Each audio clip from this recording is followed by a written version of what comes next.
Chidi Okafor was once the pride of Victory Chapel Church in Ikeja. At 28, he led the youth ministry with fire in his spirit, organized all-night prayer vigils that shook the heavens, and his voice rang out every Sunday leading worship. Young people gave their lives to Christ under his ministry. His younger sister, Amara, 24, looked up to him like he was an angel sent from heaven itself. "Brother Chidi, you're my hero," she'd say after every service. "When I grow up, I want to serve God just like you." Pastor Adebayo had even prophesied over him. "Chidi, God has great plans for you, but the enemy will test you. Stay rooted in the word." Chidi had nodded confidently. "Pastor, by God's grace, I will never leave him. Never." But success has a way of whispering lies that sound like wisdom. When Chidi's tech startup, Okafor Tech Solutions, began generating millions of naira within the first year, everything changed. His business partner, Tunde, a smooth-talking, worldly man from the University of Lagos, introduced him to a different world, one of exclusive clubs in Victoria Island, beautiful women, and business deals made in the shadows with handshakes instead of prayers. "Chidi, you're too rigid, my guy," Tunde said one evening at their Lekki Phase 1 office, pouring expensive whiskey. "Oh, that church. You think God wants you to be poor and boring? Look at you. You are brilliant. You deserve to enjoy life. Take this drink. Relax." Chidi hesitated, staring at the glass. "Tunde, you know I don't.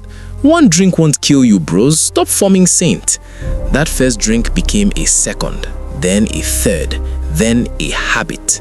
Slowly, subtly, like a frog in boiling water, Chidi stopped attending midweek Bible study. "I'm too tired from work," he told Amara. Then Sundays became, "I have an important meeting," or "I need to rest. I've been working all week." His Bible gathered dust on the shelf. His prayer life dried up like a river in Harmattan season. His phone calls with Amara grew shorter, colder, more impatient. "Brother, when are you coming back to church?" she'd ask gently. "Amara, stop pressuring me. I'm still a Christian. I'm just building something meaningful." Within 6 months, Chidi was unrecognizable. He moved into a luxurious penthouse in Banana Island, glass walls, infinity pool, the works. He started drinking heavily, smoking occasionally, and his girlfriend, Chioma, moved in, a stunning woman from Calabar who modeled for fashion magazines, knew nothing of his former faith, and cared even less. "Baby, your mother called again." Chioma rolled her eyes. "She keeps talking about church and Jesus. It's annoying." "I'll handle it," Chidi muttered. But Mama Okafor didn't give up. Every week, like clockwork, she called. "Chidi, my son, what happened to you? You are on fire for God. Come back to him, oh. The devil wants to destroy you." "Mama, I'm fine. I'm just living my life," he'd reply, irritation dripping from every word. "Please, stop bothering me with this church talk." "Chidi, I'm praying for you every day." "That's your choice, Mama. I have to go." Click. But he wasn't fine. Deep down, in the quiet moments at 2 a.m. when Chioma was asleep and the alcohol wore off, guilt gnawed at him like a cancer. He'd see his old Bible, remember the altar calls, the teenagers crying as they accepted Christ, the presence of God that used to fill him with unspeakable joy. Then Tunde's voice would echo, "You are free now. You were in bondage before. This is the real you." And Chidi would pour another drink to silence the conviction. One Friday evening, around 8 p.m., Chidi was at a club in VI with Tunde and some investors when his phone rang. Amara. He almost ignored it, but something made him pick up. Brother, please." Her voice was broken, trembling with terror. Chidi's heart stopped. He stepped outside into the Lagos night, the club music fading behind him. "Amara, what's wrong?" "I need you. Now. Please, something terrible has happened. I can't tell you on the phone. Please come." He'd never heard his sister sound like that. Within minutes, he was in his Range Rover, speeding through traffic toward her modest apartment in Surulere, his mind racing with worst-case scenarios. When he arrived, he found Amara curled on her couch, her face swollen from crying, her hands shaking as she clutched her phone. The strong, joyful girl who sang in the choir every Sunday looked shattered.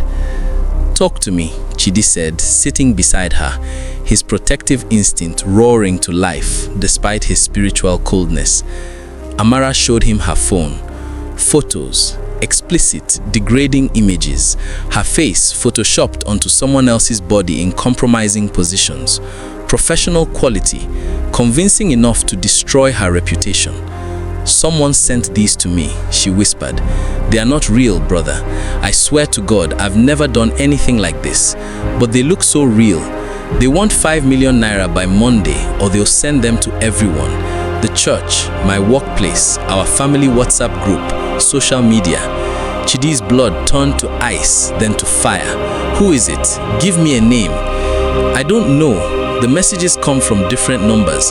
They used a voice changer when they called. Brother, I'm scared. I prayed and fasted all week, but..." "Prayer? Don't mention prayer to me. I trust only in my own power now." "Forget prayer," Chidi snapped, standing up, pacing like a caged lion. "Prayer didn't stop this from happening, did it? I'll handle this my own way." Amara looked up at him, shocked. "Brother, what happened to you? The Chidi I knew would have said, 'Let's pray together.'" "That Chidi was naive," he shouted, then caught himself. He softened his voice. "I'm sorry. Look, I have connections now. Real power. Not just church songs and empty words. I'll fix this." Chidi contacted Tunde that same night. By 11 p.m., they were at Tunde's house in Ikoyi with 2 men Chidi had never met. Cold-eyed men who looked like they'd seen the worst of Lagos's underworld. "We can handle this," one of them said, his voice flat. "We find who it is, we make them disappear. 50,000 naira. Chidi nodded, pushing away the voice in his head that sounded like his old self, like Pastor Adebayo, like his mother. Within 3 days, using tech tools and street contacts, they tracked down the blackmailer, a young man named Emeka Obi who lived in a rundown apartment in Ajegunle. "I know this guy," Tunde said, looking at the photo on his laptop. "He's from your old church, Chidi. I saw him there when I visited you 2 years ago." Chidi's jaw tightened. "Then this is personal." Saturday night, Chidi, Tunde, and the 2 hired thugs stormed Emeka's apartment. The door burst open. Emeka, thin, desperate looking, maybe 25 years old, jumped up from his mattress on the floor, terror flooding his face. "Chidi, brother Chidi." "Don't call me brother," Chidi roared, grabbing Emeka by the collar and slamming him against the wall. "You want to destroy my sister? You created those images? You think you can blackmail me? Please, please, I'm sorry." Tunde stepped forward. "Bros, let me and the boys handle this. We'll teach him a lesson he'll never forget." One of the thugs cracked his knuckles. The room felt thick with violence, with darkness, with a demonic presence that seemed to whisper, "Do it. He deserves it. You have the power now." Chidi raised his fist, ready to strike, his eyes wild with rage he'd never felt before, a rage that came from months of running from God, from guilt turned to bitterness, from emptiness masked as success. But in that moment, something happened. Emeka, trembling and terrified, tears streaming down his face, began to pray aloud. Father God, forgive them. God, forgive them, for they know not what they do. Jesus, Jesus, have mercy on us all. I deserve this, but please stop them from becoming murderers tonight. Shut up, Chidi raised his fist higher. Then he saw it, on Emeka's cracked, peeling wall, a faded photograph, yellowed at the edges, 3 years old. Chidi baptizing Emeka in the church pool, both of them smiling, Emeka's hands raised in praise, water dripping from his face, the joy of salvation fresh and real.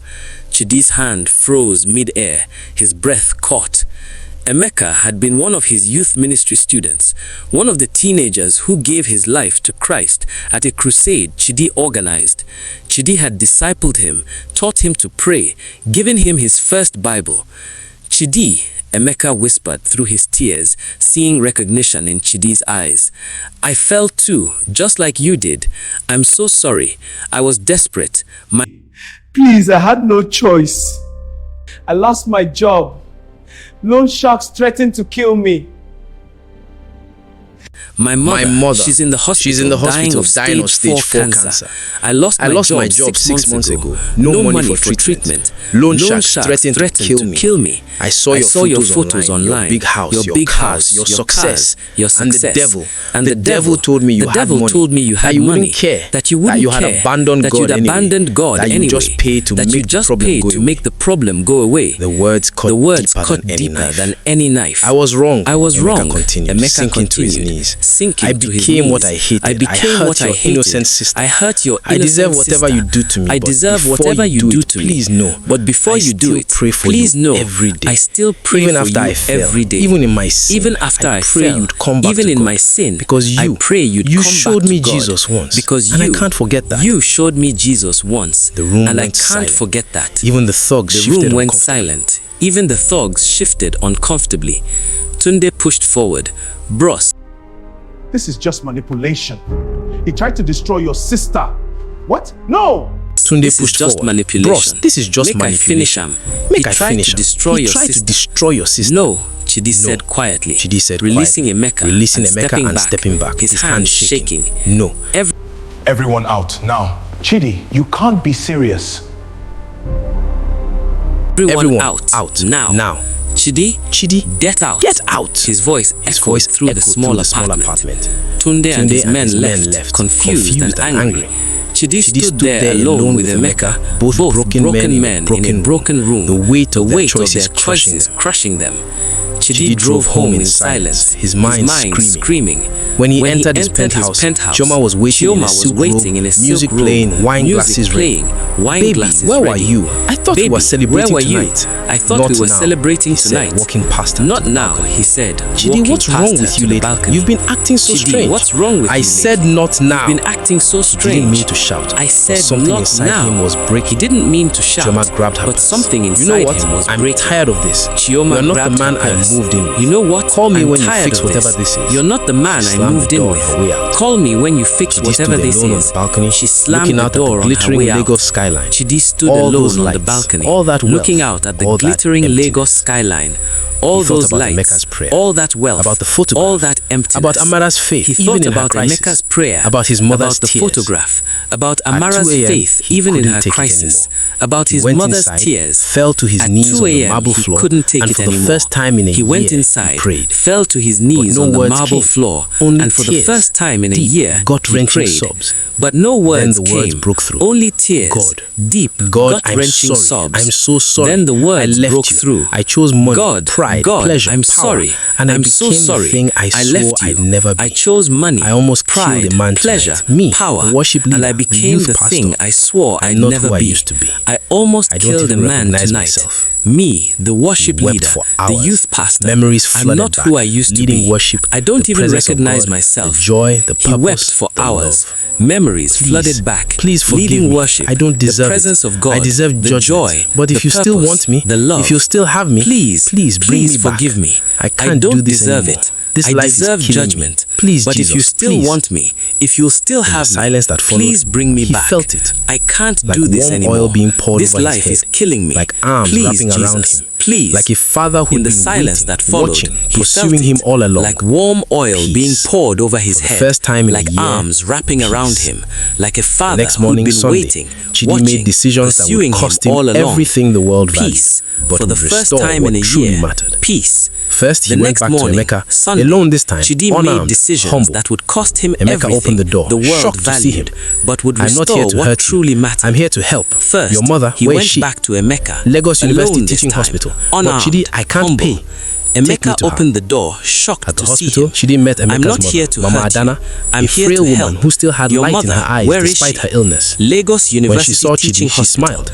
But Chidi, you are the young man who led my Emeka to Christ, Take me to her. she said weakly. At the he hospital, talks about you Chidi all the met time. Emeka's mother. He said you showed Mama him what Adana, it means to love a frail Jesus. woman who still had Guilt light in her crushed eyes Chidi, but he despite swallowed her it. illness. Mama, when she saw I'm going Chidi, to take care of she your treatment. smiled. All You're of the it. young man who led Emeka my gasped. Emeka to Christ, Chidi, she said that's weakly. over 2 million He talks naira. about you all I the know. time. He Chidi said turned you to him. showed him what it What you means did to was love wrong. Jesus. But what I almost did was crushed worse. Chidi, You but are he swallowed desperate. it. I was just Mama, wicked. I'm going to God take showed care me of your grace. treatment. I'm just all passing of it on.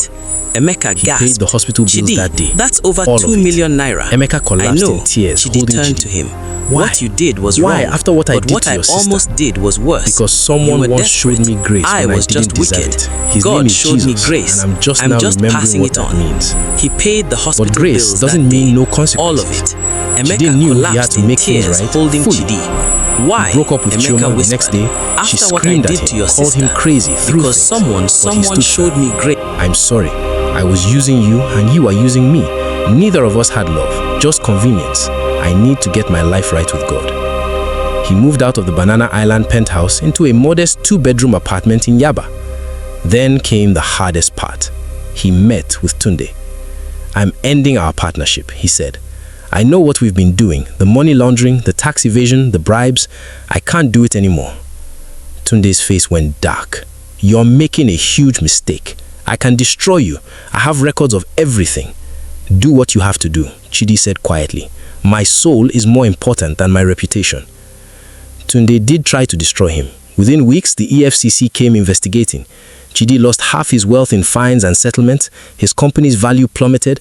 Friends abandoned him. Business associates blacklisted him. But through it all, something was growing inside him. Something he'd lost. Joy. Real, deep, unshakable joy. 3 months later, on a Sunday morning, Chidi stood at the entrance of Victory Chapel Church. His hands were sweating. His heart pounded. Amara stood beside him, squeezing his hand. You can do this, brother. They love you. When he walked in, whispers rippled through the congregation. Some people looked shocked. Some others looked skeptical. But Mama Okafor stood up from her seat, tears already streaming, and shouted, my son has come home. The church erupted.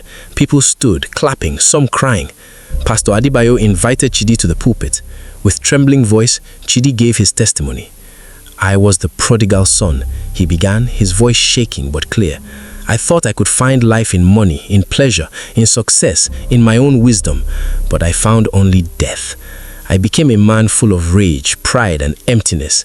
I was ready to hurt people, to become a murderer, all to protect the image of success I'd built. He paused, wiping tears. But God loved me too much to let me stay there. He used my sister's crisis to wake me up. He used a broken young man's prayer to convict me. He showed me who I really was without him, and it terrified me. He looked at Amara, who was openly weeping. My sister prayed for me every single day, even when I told her to stop, even when I mocked her faith, even when I abandoned God, she never gave up on me, and God heard her prayers. The church erupted in praise, hands lifted, voices crying out in worship. I want to say something to anyone here who's backsliding, who's running from God, who thinks they've gone too far. You haven't. The Father is waiting. He never stopped loving you. Come home. It will cost you. It cost me my wealth, my reputation, my worldly success, but I gained my soul back, and that's worth everything. After the service, Emeka approached Chidi. The two men embraced, both crying. You saved my life, Emeka said. My mother's cancer is in remission. The doctors call it a miracle. Christ saved both of us, Chidi replied, out of love, pure, undeserved love. Mama Okafor rushed forward, wrapping both young men in her arms. My sons, both of you, God is faithful. Pastor Adebayo joined them, placing hands on Chidi's shoulders. Welcome back, soldier. We need you in the army again. Chidi rebuilt his business, smaller but honest. He led worship again, his voice now carrying a depth it never had before. He started a ministry for young men struggling with worldly temptations. And Emeka himself, he became Chidi's assistant youth pastor. One evening, as they prepared for a youth service, Emeka asked him, do you ever regret it, losing all that money, that lifestyle? Chidi smiled genuinely. Every day I wake up with peace, with purpose, with God's presence. I'm richer now than I ever was in Banana Island. That evening, as Chidi led worship, he sang with tears streaming down his face. Amazing grace, how sweet the sound that saved a wretch like me. I once was lost, but now I'm found, was blind, but now I see. And in that moment, he knew, truly knew, that God's love had pursued him, broken him, and rebuilt him into something better than he could have ever been on his own. The righteous had conquered, not through strength, but through surrender.